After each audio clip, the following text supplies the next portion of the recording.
সবুজ মাঠ আর কাঁচা রাস্তা ঘেরা একটি ছোট গ্রাম। সেই গ্রামের নাম ছিল শালিকপুর। ভোর হলেই গ্রামের চারপাশে পাখির ডাক শোনা যেত। সূর্য উঠতেই সবাই নিজেদের কাজে ব্যস্ত হয়ে পড়ত। গ্রামের এক ছেলে ছিল রাহিম। সে খুবই পরিশ্রমী আর সৎ ছিল। প্রতিদিন সকালে সে তার বাবার সঙ্গে মাঠে যেত, ধান খেতে কাজ করত আর ফাঁকে ফাঁকে পাখি আর নদীর দিকে তাকিয়ে থাকত।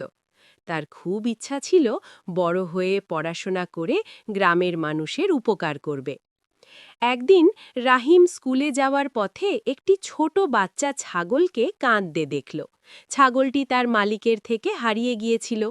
রাহিম ছাগলটিকে খুঁজে খুঁজে তার মালিকের কাছে পৌঁছে দিল।